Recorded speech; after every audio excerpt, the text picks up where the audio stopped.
हे भाई, तुम्हें क्या पता नहीं कि तुम्हारी मृत्यु होने वाली है? ये बहुत जरूरी है याद करना।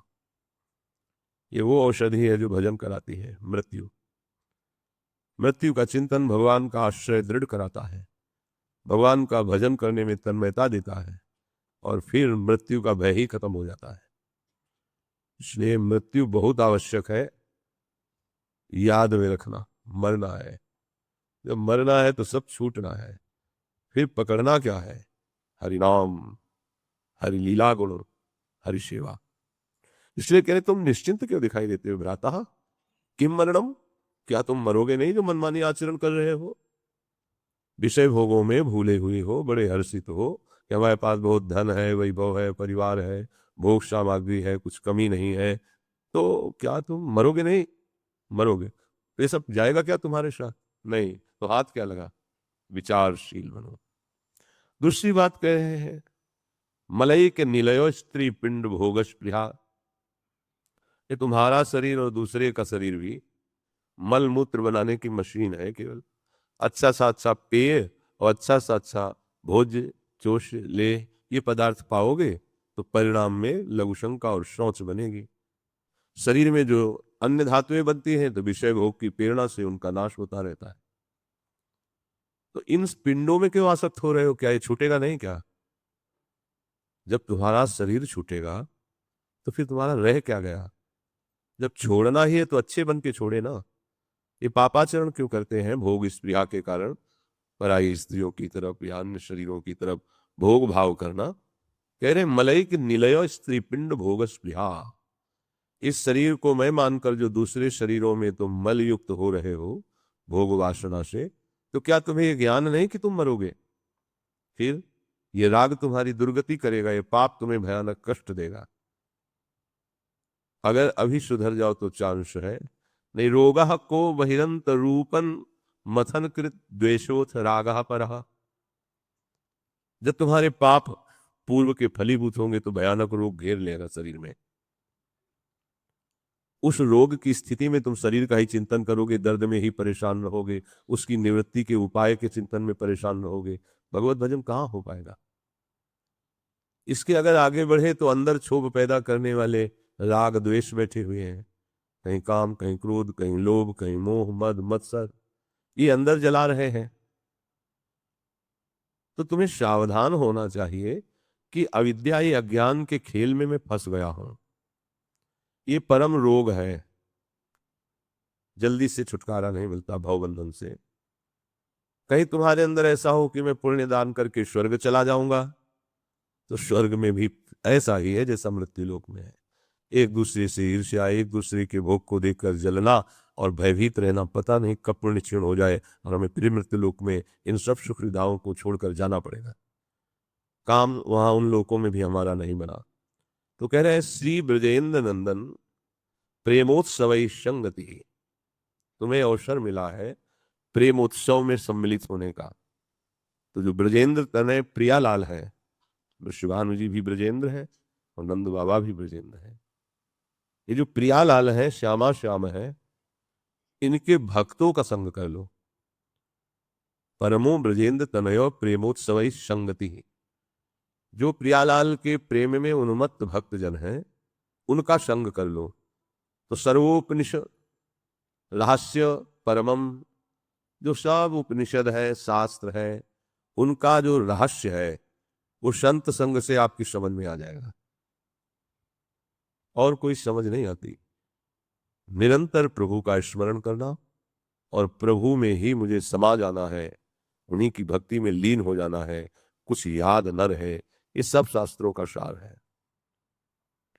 तो यदि तुम्हें कृपा से संत संग मिल गया है और वृंदावन के युगल किशोर श्यामा श्याम का सहारा मिल गया है, तो अब तुम चिंता मत करो, थोड़ा सावधान हो जाओ। ये बातें ध्यान रखो कि तुम मरोगे, तुम्हारा सारा कमाई, रिश्ता, नाता, ये सब नष्ट होगा। यहां से जाने पर तुम्हें कोई भी लाभ नहीं मिलेगा। अंदर राग द्वेष मिटा रहे, बाहर नाना प्रकार की कुचिष्टाएं हमें मिटा रही है। परिणाम में दुखद चिंता, भय, शोक ये मिलेगा। इसलिए प्रियालाल के प्रेमियों का संग करके हम प्रियालाल से आसक्ति कर लें। धाम की कृपा से बहुत सुलभ है प्रियालाल के प्रेमियों का संग। जब हमारे हृदय में ये बात बैठ गई है बहुत समय से कि जो भोग हमारी इंद्री चाहती है अगर वो भोग मिल जाए तो फिर हमारा भजन में मन लग जाएगा। बहुत गलत सलाह और गंदी सलाह देता है मन बुद्धि। भोग का चिंतन ही तुम्हारी दुर्गति कर रहा है, फिर जब तुम भोग में उतर जाओगे तो तुम्हारा क्या होगा। येषाम बुद्धिमताम बुद्धिर मनीषा च मनीषिणाम यत सत्य अमृते नेह मरते नापनोति मामृतम। यहां वही बुद्धिमान मनुष्य है, वही चतुर्बुद्धि वाला है कि इस असत शरीर, जड़ भोग, दुख रूप क्रियाएं, क्षणभंगुर सुख के लिए वो अपने अविनाशी चिंतन को न छोड़े, सच्चिदानंद प्रियालाल के चिंतन को न छोड़े। जो उस अविनाशी चिंतन को ऐसी परिस्थितियों में नहीं छोड़ता उसे भगवत प्राप्ति हो जाती है। वो मामृतम, अमृत पद को प्राप्त हो जाता है। जब भोगों का आकर्षण हो, विषयों का आकर्षण हो या दुख की भरमार हो, उस समय बहुत सावधान होकर भगवत स्मरण करें। वही बुद्धिमान है, वही चतुर है जो हर स्थिति में भजन कर ले जाए। पर बुद्धि हमारी ऐसा निर्णय नहीं करती। वो हमको उपदेश देती है कि अगर मन सहित इंद्रियों से भोग लिया जाए तो हमें शांति मिल जाएगी, और एक बार भोगा तो बहुत बार भोगने की लालसा हो जाती है। न जातु कामः कामाना मुपभोगेन शाम्यति हविषा कृष्ण वर्तमेव भूय एवाभिवर्धते। ये विषयों की लालसा जब भोगों में उतार देती है तो भोग भोगने से शांति नहीं होती, घोर अशांति पैदा हो जाती है और नवम नवम भोगने की इच्छा। जैसे घृत की आहुति अग्नि पे डाली जाए तो अग्नि प्रज्वलित हो जाती है, ऐसे इंद्रियों के निषिद्ध भोगों को जब हम भोगने की छूट दे देते हैं तो भोगाग्नि बढ़ जाती है। इतनी अशांति हो जाती है कि धर्म अधर्म का निर्णय बुद्धि नहीं कर पाती है। न चेन्द्रियाणाम भोगाभ्यासेन वै तृष्णम कर्तुम शक्यम। भोग भोगने से कभी भी आज तक किसी की इंद्रियां शांत नहीं हुई। भोग भोगने से भोगने की लालसा तृष्णा बढ़ती ही गई। ये अनुभवी महापुरुषों के वचन है। इसलिए यतो भोगाभ्यास मन विवर्धनते रागाः कौशलम चेन्द्रियाणाम। अब जैसे जैसे वो भोग भोगता है वैसे वैसे नवीन नवीन पद्धतियां उसके मन में जागृत होती। ऐसे भोगो, ऐसे भोगो, ऐसा करो। भोगाभ्यासान विवर्धनते और रागाः कौशलम चेन्द्रियाम।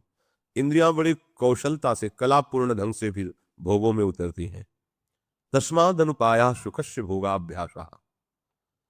अब वो भोग अभ्यास तन्मयता होने के कारण उसे सुख लगने लगता है। ये बहुत बड़ी गलती हो जाती है, बहुत बड़ा माया का पर्दा पड़ जाता है। तस्माद् अनुपायः सुखस्य भोगाभ्यासः। भोग का दृढ़ अभ्यास और मलिन हृदय निर्णय करने लगता है कि इसमें सुख है। सा खल्वयम वृश्चिक विषभीत इवासी विशेषेण दृष्टो या सुखार्थी विषयानुवासितो महत दुख पंके निमग्न इति। अब उसकी दशा ऐसे हो जाती है, बिच्छू के डंक से बचने के लिए ऐसे बिल में हाथ डाल दे जा सांप काट ले।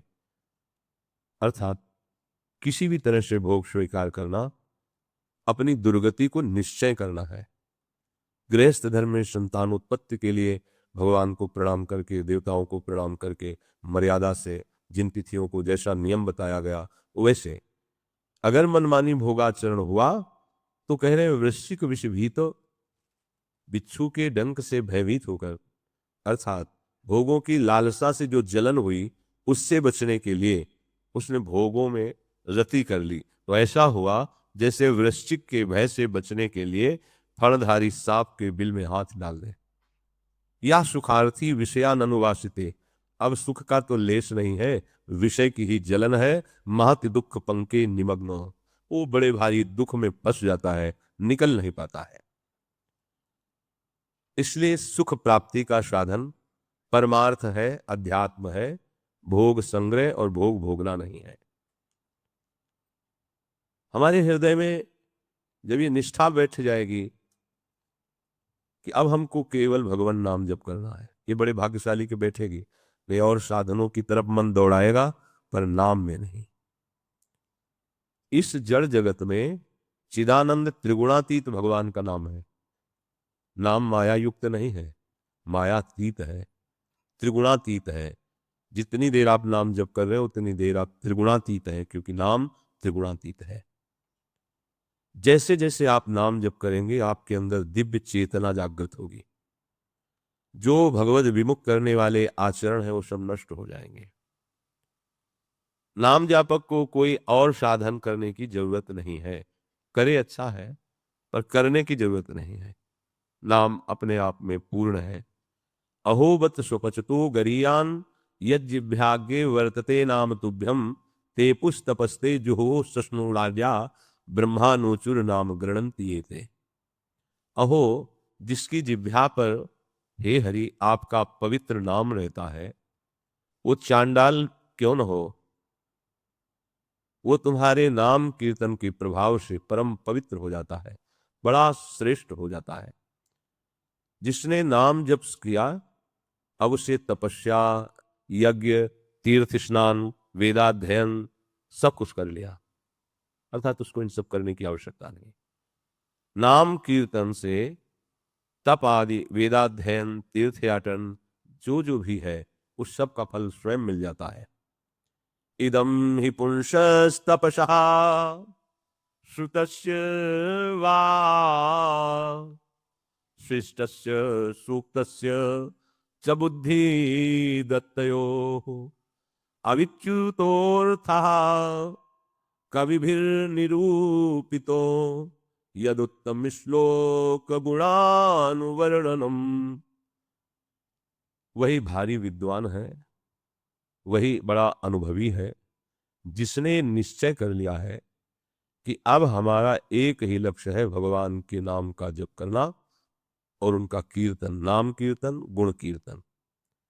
अब वेदाध्ययन, उत्तम यज्ञ, मंत्र अनुष्ठान, ज्ञान, दान, इनका जो फल है पढ़ने लिखने और सब क्रियाओं का, वो सब भगवान नाम में स्वयं प्राप्त हो जाता है। भागने की जरूरत नहीं है। आज ये पर्व है, भागे चले जा रहे हैं, प्रभु का विस्मरण हो रहा है, धक्के मुक्का, शांत बैठ जाओ और हरिनाम जपने लगो, नाम कीर्तन करो। सारे तीर्थों का फल, सब वेदों का स्वाध्याय, समस्त यज्ञों का फल, सब व्रतों का फल आपको नाम में ही प्राप्त हो जाएगा। कल एक प्रश्नकर्ता ने किया था प्रश्न कि मैं बचपन से साधु समागम करता हूँ, बहुत पहले दीक्षा ले ली थी, खूब नाम जप भी करता हूँ, पर मैं भयभीत रहता हूँ कि पता नहीं मेरा कल्याण होगा कि नहीं होगा, मेरा मंगल होगा कि नहीं होगा। तो जकारो जन्म विच्छेदः पकारः पापनाशकः तस्मात् जप इति प्रोक्तो जन्म पाप विनाशकः। जो प्रभु का नाम जपते हैं, तो जो जपते हैं तो जप मात्र से जन्म का हेतु जो कर्म है पापनाशक वो भस्म हो जाता है। जकारो जन्म विच्छेदः पकारः पापनाशन। जप, जब आप राम कृष्ण हरि राधा नाम जप करते हैं तो जप करते ही तुम्हारे जन्म मरण का जो कारण कर्म बंधन है वो भस्म हो जाता है और शरीर से धीरे धीरे संबंध विच्छेद होने लगता है। शरीर शुद्ध प्रभु में लगने लगती है, देहाभिमान गलित होने लगता है। पर ये समझ में इसलिए नहीं आता कि हम केवल इसी को नहीं पकड़े हैं, बहुत कहीं राग फैलाए हैं, इसलिए संशय है।